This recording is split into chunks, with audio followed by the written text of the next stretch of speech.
My story is true, believe it or not. My name is Brandy. I am 56 and I now live in Washington. All these years my kids wanted me to write down the events that have happened to myself and my loved ones. Quite a few members of my family have recently passed away, leaving so many untold stories, so I didn't want these experiences to just die with me. So for my children, here it goes. A lot of messed up and supernatural things have happened to us in our lifetime, and most of them with witnesses. This is one of them. About 27 years ago, while house hunting for a rental, I met the former tenant of this run-down but livable house. She had warned me not to live there because I have small children, and not only was it run down, it was very haunted. She also very sternly warned that I was to never let a man live here with us, because he will be taken over by the evil that lives here. Now I'm thinking that she is either crazy or she was just mad at the landlord about something. But we desperately needed a home, and I was thinking, well, I've lived through worse, and I can always cleanse the house. So I blew it off and ended up renting the house. I soon realized, though, that I should have heeded her warning.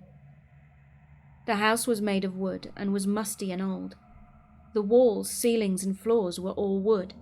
Even the bedroom doors blended in with the walls, but the bedrooms were painted on the other side. There were French doors all along the front of the house, going into an enclosed but open-viewed screen porch with a front door. The main living space was long and open. The living and dining area was stretched into one long room, and it was always cold despite having the heater on and it being in the desert.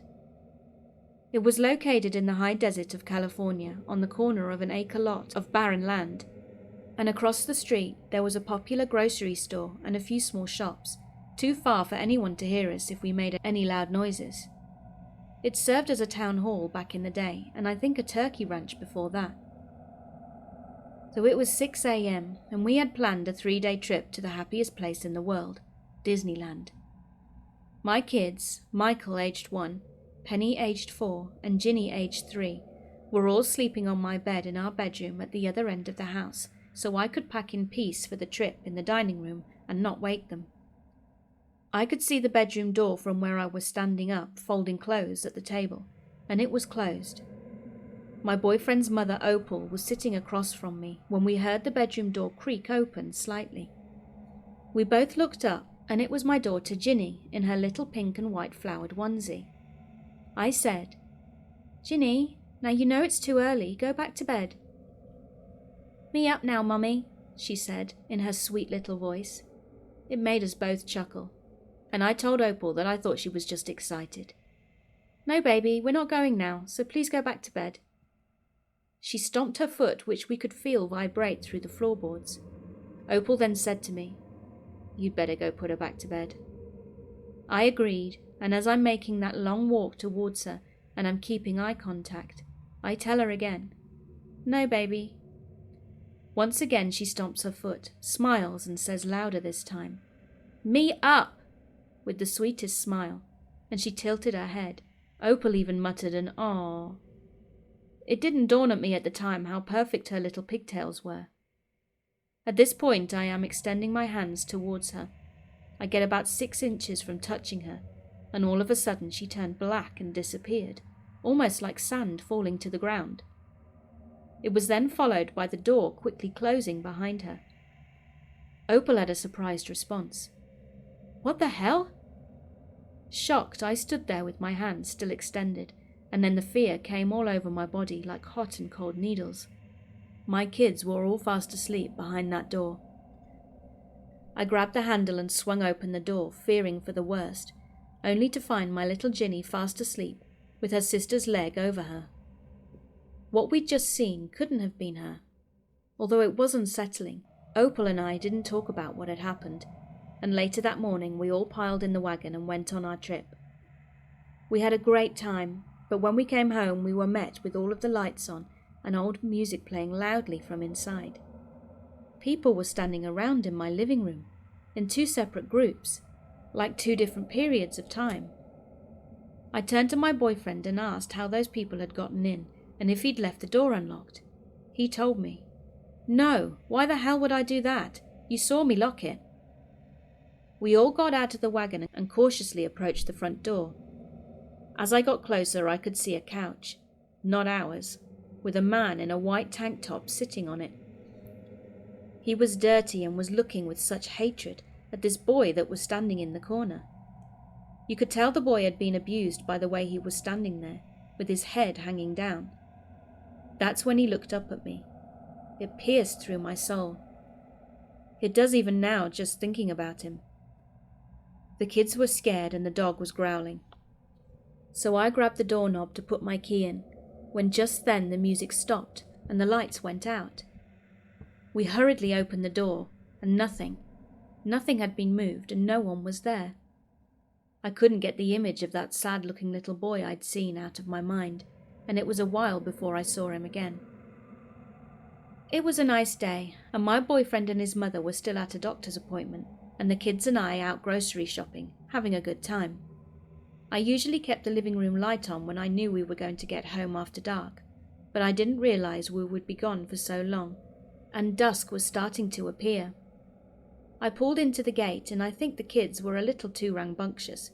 Too much spare change quarter machine candy, I guess.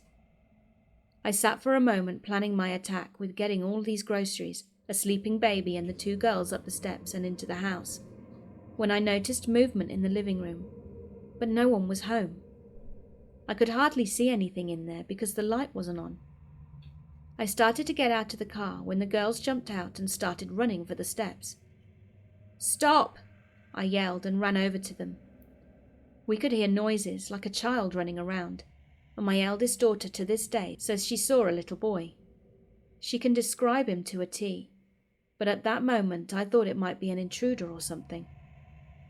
3 steps went up to a landing, a locked front door opening into a windowed screened-in porch, then the 3 French doors. I told the kids to go to the car, but they were too scared to leave my side, both of them clutching the back of my shirt. I armed myself with a big stick by the landing and forged through. I burst through the front door to the porch, and he was there, his face with his 2 hands cupped against the glass as if he were peering out, and then he vanished. It was the boy I'd seen standing in the corner that other day. We went inside and I searched every room with my obviously frightened children practically attached to my side, but there was no one there. Was my mind playing tricks on me? And was I projecting my fear onto the girls? I turned on all of the lights and ran out to get my sleeping baby and the rest of the groceries out of the car, when I stopped dead in my tracks. There, on the glass, were 2 crescent moon handprints, and it was fogged up where someone's nose had been. This image stayed there for at least 20 minutes. Now let me add my thoughts here. I don't feel we always need words to communicate with them, or for them to get a message to us. They are not bound by flesh. So it is important that you have an open mind and always keep your will strong. At night you could look out of the French doors at the stores across the street and see the vast desert behind them. The property was pitch black, so you saw the reflection of yourself and whatever was behind you. That night, whilst everyone was asleep, it was nearing Christmas, so I was admiring the lights decorating the storefronts when I felt one of my children through the floorboards skip up next to me, and I heard a faint giggle. I felt a tug on my shirt, so I turned my gaze to a reflection, extending my arm over as if to caress the back of his head and pull him next to me. It didn't hit me straight away, but this wasn't my child. He came in under my arm and stood there looking up at me, and all I could feel was love and sorrow. I turned to look at him, but he'd gone. He was about 7 or 8 years old, and he had what looked like black and white Converse on. He was wearing old jeans with rolled up cuffs, and I could see the edge of a white t-shirt under a light grey sweatshirt. His hair was sandy blonde, wisped to the side, and he had the sweetest smile. In that moment I felt everything and cried. I'd seen the images of abuse I do not want to elaborate on, and he made me feel that the man was not his father and that he loved the comfort of our presence. So many emotions. I went to bed and held my kids tight. I was so full of questions, like what happened to his mom? How did he die? I looked for any records I could find and was told that back in the day there were not many records kept out there in the desert. A person could live and die and no one would know unless it was reported. I felt though that whatever else was in that house was evil, and we found out just how evil it was the longer we lived there. I feel I should describe the bedroom so you can get a feel of the surroundings. On one side of the room there was my full-size bed against the wall, and a single bed next to me against the other wall, separated by a small nightstand with a lamp on it. This is where my 2 little girls slept. The door to the living room was next to their bed, and at our feet was the hall door and closet. Many nights we would see the light beneath the door get blocked out, as if someone was walking up to my room, standing there, and then it would fade away. At first we thought it was Opal going to the bathroom, since it was right next to our room, but we found out later that it wasn't her, as she was frail and had to use a potty chair in her room. The dog would sometimes growl and scratch, but when we opened the door to the hall, there would be no one there. Almost every morning at 6 a.m. we could hear the lid to the toilet slam up and the toilet flush, but when we'd run in there the lid would be down and the water was calm. A phone would start ringing in my room despite us not even having one, and we could hear old music coming from the walls from time to time. At first we thought it was coming from the pipes of our neighbour or something, but we didn't have any neighbours because the lady had already moved out, and that house was completely empty. Many things happened in this house, but this night in particular caused me to never let my girls sleep in their own bed alone. The girls were so happy that day. They'd both received a package from my mum full of princess stuff, toys, cups and bowls, 2 beach towels and 2 nightgowns embossed with their favourite princess images. The nightgowns were short and silky, and after their bath they begged to wear them to bed, so I happily complied. It was quiet in the house that night.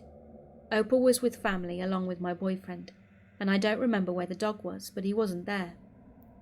I tucked them into bed, my eldest by the wall and the youngest closest to me on the outside. I wasn't ready for sleep yet, so I put a scarf over the lamp to dim the light so I could still read. Now I'm sitting on my bed next to them, and as I'm reading, the covers slightly came down off of the girls. I didn't think anything of this because my oldest daughter was notorious for kicking off the blankets, so I tucked them both in again and continued reading. Then it happened again, and once again I covered them up. At this point I was feeling uneasy, and the hairs on my arms were starting to rise. Never a good sign. I looked at my oldest daughter and noticed that she hadn't moved. How was this happening? I sat back down on my bed and pretended to read, intently staring at the covers over the book pages and feeling my heart pound through my chest. Moments passed and I felt myself trembling, trying to hold the book steady, and then it happened. I saw the covers start to move, but the girls were dead still. I was confused.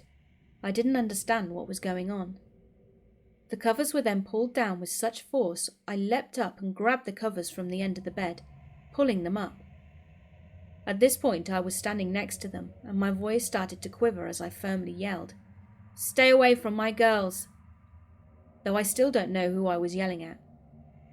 I sat on the bed next to them, gripping the covers tightly, when they were jerked from my hands down to the foot of the bed, exposing my girl's legs. My youngest daughter's nightgown started to rise up to the top of her thigh, and she started to scream and grab at her leg as if she was feeling pain, and waking her sister in the process.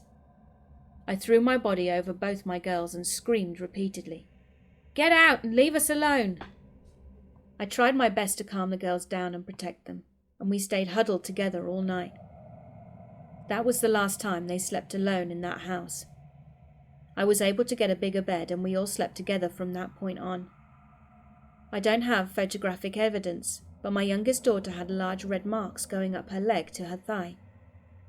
I bet you were wondering why we didn't just leave. Believe me, I wanted to, but I felt trapped. Not just by the house, but also by my boyfriend. Let me start by saying that Bill was not the nicest man. Oh yeah, from the outside he was great. He had a charming voice and he made people laugh. Nobody thought he was capable of doing the things he did, but they didn't know him like I did. I feel he tricked me when we first got together. I was young and impressionable. He knew I had low self-esteem, so he made me feel like I wasn't good enough for anyone else and was lucky to have him. Then we had children together. I knew what he was capable of, and let's just say that I didn't want to lose anyone I loved, so that's why I didn't leave him. But this was different. This was not him. This was a whole other evil. I started noticing a shift in him the longer we lived there. We stopped going out as a family, and he stopped working. He put bars on the windows and one-way locks on all the doors with only one key. I felt completely trapped. Not even his mother cared. She would go into her bedroom and shut the door so she didn't have to hear me scream or our children cry when he would sometimes hit me. And as always, he'd made me feel like it was my fault. Living there changed him though. The things he started to do were out of his character, and that made me even more uncomfortable. He started watching me from dark rooms and behind cracks in the doors. And when I asked him why he was doing this, he got mad and made me feel like I was crazy. When we were alone together in that house, I felt it was even more intense. One such night, the kids were at my mother's and we had just finished dinner. We were sitting together on the couch watching TV. I was mending a sock, and it had been a pretty good day. But I noticed a change in the atmosphere, and for some reason he seemed to have gone quiet. I was just about to ask him if he wanted me to change the channel, when a small flash of light hit my right eye. It wasn't until shortly after trying to find the source that I realized he was staring at me the whole time through a little piece of broken mirror in his right hand, hidden by the throw cover. My God, those eyes. Those eyes weren't his. I know him. This was not the person I knew sitting next to me, and I was frightened to the core. He didn't even realize I'd seen this going on, so I sprung up. His mum had just had a phone installed, so I told him I was going to call my mother and check on the kids, and he jumped and hid the mirror in the couch cushions and started trying to reason with me as to why I should come back and sit down next to him and not call my mum. I noticed that while he was talking to me, he wasn't even looking at me. He was looking behind my head, almost like he was looking through me. I glanced at my reflection in the glass door, but nothing was behind me. I grabbed the phone and called my mother, assuring him I was only going to be a minute, but we stayed on the phone until he fell asleep, and quite a bit longer after that. My mother knew what was going on, but she felt as helpless as I did at the time. He got up, grumbling something as he walked into the bedroom to go sleep on the bed. So after we hung up, I stayed awake with the blanket on the couch, covering everything but my eyes, whilst listening to him breathe until dawn, when I finally fell asleep. There was another time around 4 p.m. We needed some groceries for dinner, so I got the girls ready and left my baby boy asleep in his playpen in the living room. Opal was napping at the dining room table, and my Bill was sitting on the edge of our bed in the room. I yelled out to him that I was leaving and to keep an ear out for the baby, but he didn't respond, so I repeated myself. Eventually I heard him mutter a, "Yeah," so we left. The store didn't have something his mother wanted, so I had to go to 2 stores. It had just gotten dark as we pulled up, and I could hear the baby crying. I rushed in and his mother was still sitting at the table. I picked up my son and he was soaking wet, and it looked like he had been crying for a while. I was changing his diaper, trying to calm him down, and the whole time Opal was getting mad at me for leaving her alone with the baby. I was furious and I told her, "I didn't. I left him with your son." She looked surprised as she didn't even know he was home. What the hell? Where was he? I put my son down and told the girls to play with him. Something wasn't right. I didn't think he was still in the bedroom because the lights were off, but someone was in there. It was abnormally dark as I slowly went up to the door and walked in. There was a dim light coming in through a crack in the blinds, and I saw his silhouette still sitting on the bed. He hadn't moved. His feet were on the floor and he was slightly hunched forward with his elbows resting on his legs, with his hands cupped together. The room smelled stuffy and thick like sweat. I called out his name, but he didn't reply. Once again I called his name, adding, "You're scaring me." I moved closer, saying, "Why aren't you answering me?" I could see he was sweating. It was glistening in the light and dripping from his head to his hands, and then his hands to the floor. I could hear it as it dripped down. I was shaking while I slowly made my way around him to the lamp, and I heard a growl that almost sounded like it was coming up from the floorboards. I turned the lamp on and his shirt was soaking wet. There was a pool of sweat at his feet, and his eyes were darker than I've ever seen them before. His stare was fixated down, and I was afraid to go near him, but I felt he needed my help. I started to shake him while calling out his name. He was cold to the touch. I crouched down in front of him between his legs, but honestly I wanted to run out of that room. I took his face in my shaking hands, and with a quiver in my voice I said, "Please, Bill." Just like that he snapped out of it. He grabbed both my wrists and hurled me onto the bed behind him. He said with a loud voice, "What are you doing, you freak?" Then he got up and went to the bathroom. I heard him turn on the shower as I laid there curled up, not knowing what just happened. I soon composed myself and went out to bring the groceries in and make dinner. Later he joined us as if nothing had happened. I felt uneasy. The night went on and he was his old self, goofing off with the kids and watching cartoons. I went to the kitchen and started washing dishes with my back to the wall. When in the living room with the kids, I heard him. The next thing I knew, he was behind me and he'd aggressively grabbed my waist and put his mouth on me. I could feel his teeth on my neck and I jumped.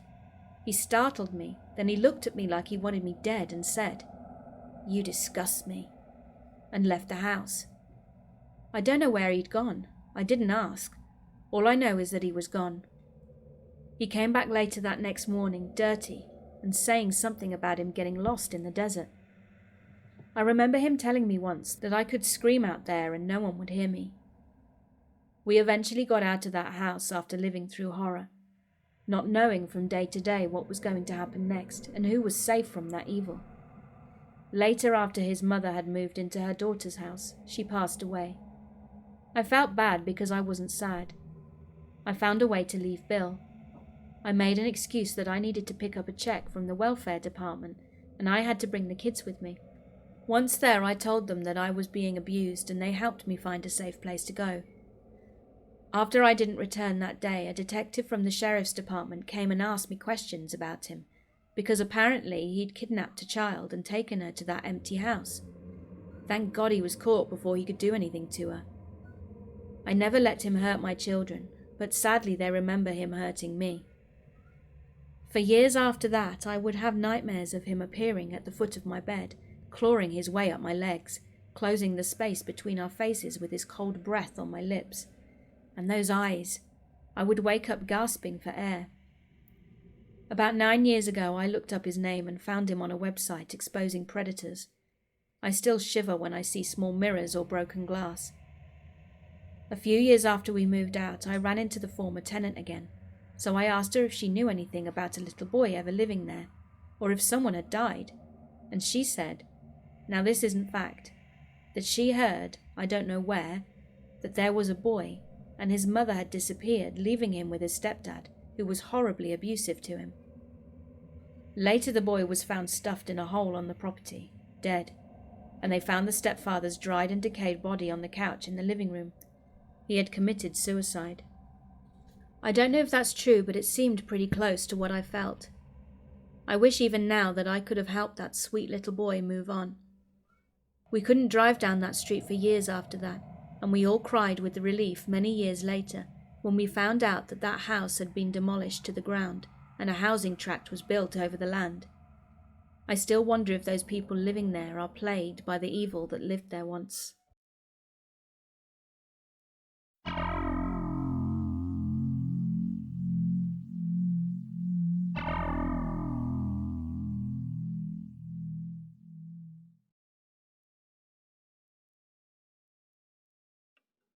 Hey fearsome friends, thanks for listening. Please make sure you subscribe and click that notification button so you can be aware of all my videos when they upload.